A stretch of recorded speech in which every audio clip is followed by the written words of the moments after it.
안녕하세요. 한세원. 한세번입니다.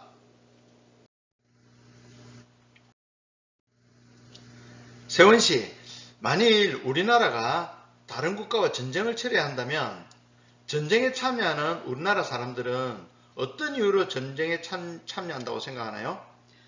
여러 가지 이유가 있을 수는 있겠지만 각자의 이제 가족과 재산을 지키기 위해서 혹은 우리나라를 지켜야 한다는 이런 사명감 같은 것 때문에 전쟁에 참여하는 거 아닐까요? 예, 대체로 크게 두 가지로 생각할 수 있는데 방금 하신 이야기에서 두 가지의 이데올로기가 포함되어 있습니다. 어떤 이데올로기가 포함되어 있나요? 만약에 각자의 가족과 재산을 지키기 위해서 전쟁을 참여한다고 생각하시는 분이라면 그것은 가족과 자신의 자유와 재산을 위해서 참여하는 것이기 때문에 이런 목적으로 전쟁에 참여하는 분을 우리는 자유주의자라고 볼 수 있어요. 반대로 지금의 나를 있게 해준 것은 바로 국가이기 때문에 당연히 국가를 위해서 그리고 내가 아니면 이 나라를 누가 지키랴 라는 생각에서 전쟁에 참여한다면 그런 사람을 우리는 보수주의자라고 할 수 있습니다. 그러면 자유주의와 보수주의를 구별하는 것 중에 하나가 이제 개인이 우선이라면 이제 자유주의인 거고 이제 자신이 속해 있는 사회가 우선이라면 보수주의라고 봐도 될까요? 대략적으로 보면 그렇다고 볼 수 있어요. 자유주의는 이전에 언급하였기 때문에 오늘은 고전적 보수주의를 중심으로 한번 설명해 보려고 합니다. 보수주의는 개인보다는 국가와 사회가 우선시되고 그 사회의 소중한 전통과 문화를 이어나가는 것을 중시하는 그런 이데올로기라고 볼 수 있어요. 그러면 보수주의는 언제 형성이 되었을까요? 고전적 보수주의는 고전적 자유주의가 만들어질 당시 자유주의에 대한 저항으로 나타나게 되었는데요. 좀 더 직접적으로는 프랑스 혁명이 보수주의가 등장하게 된 가장 큰 계기가 되었습니다.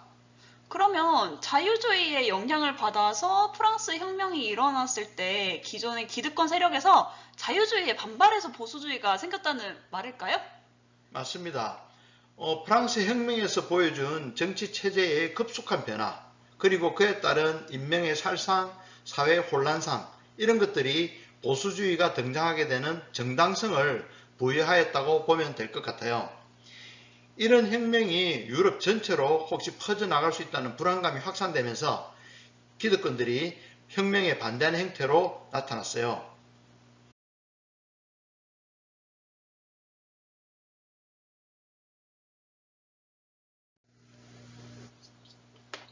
프랑스 혁명은 자유주의의 정착에 많은 기여를 했지만 한편으로는 그 당시에 단두대로 많은 사람이 죽었고 그 단두대를 만든 로베스피에르 본인도 단두대로 처형당하면서 이 불행한 역사이기도 했는데 이런 상황은 목적이 아무리 정당하다고 해도 그 수단이 정당하지 못하면 안 된다는 자각을 불러일으켰다고 보면 되겠네요.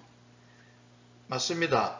이런 비극적이고 혼란한 프랑스 혁명의 상황을 보고 비판적 의식을 가졌던 영국의 정치가이자 철학자인 에드먼드 버크에 의해서 보수주의의 기본 사상이 제시되었는데요.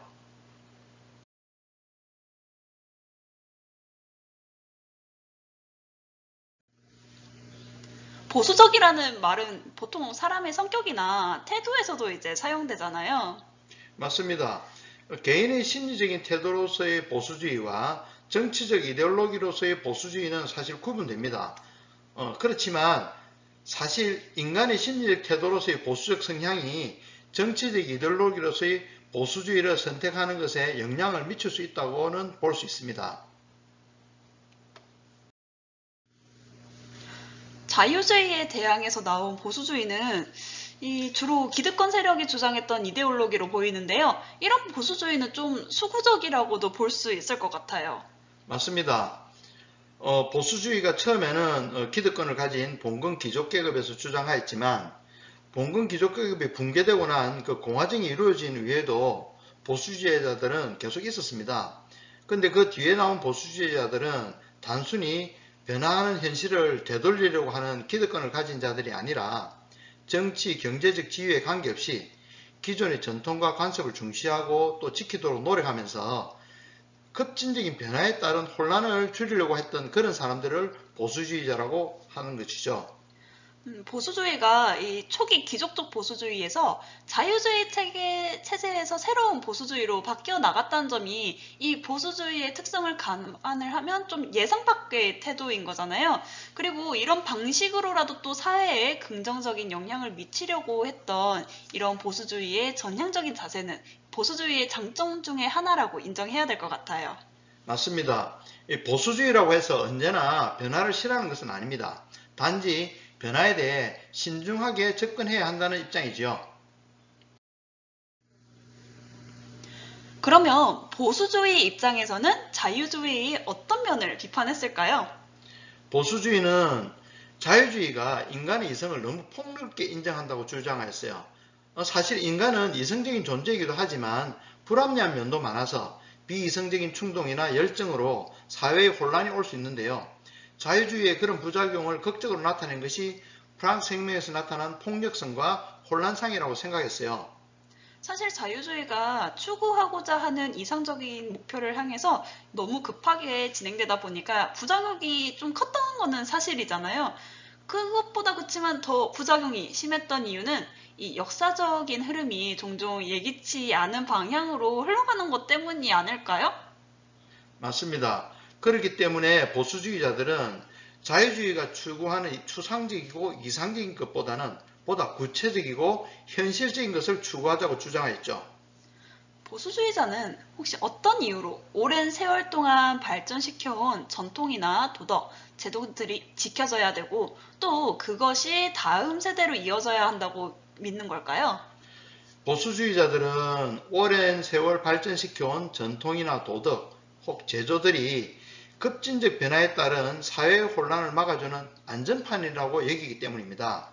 또 보수주의자들은 자유주의가 개인주의적이라서 사람들 사이를 소외시키게 된다고 주장하면서 소외의 문제를 해결하기 위해서는 사회 속에서 여러 공동체를 통해서 기속관과 질서를 유지함으로써 서로에게 도움을 줄 수 있다고 보기 때문에 사회가 주는 긍정적인 기능을 아주 높이 평가하고 있는 그런 입장입니다. 보수주의에서 사회의 중요성을 이제 가장 높이 보여주는 좋은 예가 노블레스 오블리주가 아닐까 싶어요.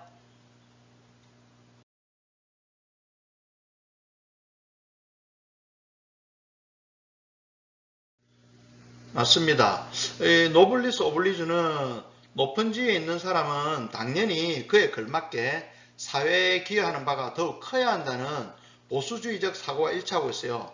물론 자유주의자들도 노블리스 오블리주를 실천하지 않는다는 것은 아니지만 이런 헌신의 자세가 사회 내 계층 간에 생길 수 있는 갈등을 해결하고 통합하는 최고의 수단의 하나라고 보수주의자들은 생각하고 있기 때문에 노블리스 오블리주는 보수주의의 최고의 가치라고 볼 수 있지요.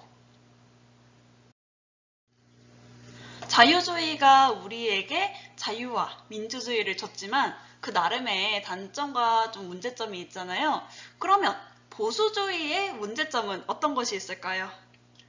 보수주의도 사회 상황에 따라서 변하기는 하지만 그 사상적 기반이 안정과 전통을 추구하기 때문에 항상 진보와 변화를 바라는 이데올로기에 대항하는 형태로만 나타날 수밖에 없는 한계점이 있어요. 즉, 자발적으로 새로운 질서와 대안을 제공하지 못하는 이데올로기로 비춰지기 때문에 자유주의를 포함한 진보주의에게서 비난을 받는 빌미를 주고 있는 점이 문제라고 할 수 있어요. 보수주의는 자유주의의 단점과 문제점을 최소화하면서도 이 기존에 이어받을 만한 좋은 제도와 전통을 지켜서 사회의 영속성과 안정성을 주는 장점이 있는데요. 마치 자유주의는 좀 성마른 사람이라면 보수주의는 좀 아주 소심한 사람처럼도 보이네요. 그렇게 보이죠. 어쨌든 자유주의도 보수주의도 좋은 점이 있고 또 문제점도 있어요. 그래서 이후 새로운 자유주의와 보수주의에 대항하여 새로운 이데올로기가 등장하게 되는데요. 그 이데올로기는 150년이 지난 지금까지도 세계적으로 아주 영향을 미치고 있는 이데올로기 중에 하나가 됩니다. 지금까지도 영향을 미치고 있다고요. 네, 정말 신기합니다. 네, 참, 이 다음의 이야기가 기다려지는데요. 여러분의 많은 관심과 격려 부탁드려요. 구독과 좋아요도 더 부탁드려요. 네, 그러면 오늘은 이만 마칠게요. 안녕. 안녕.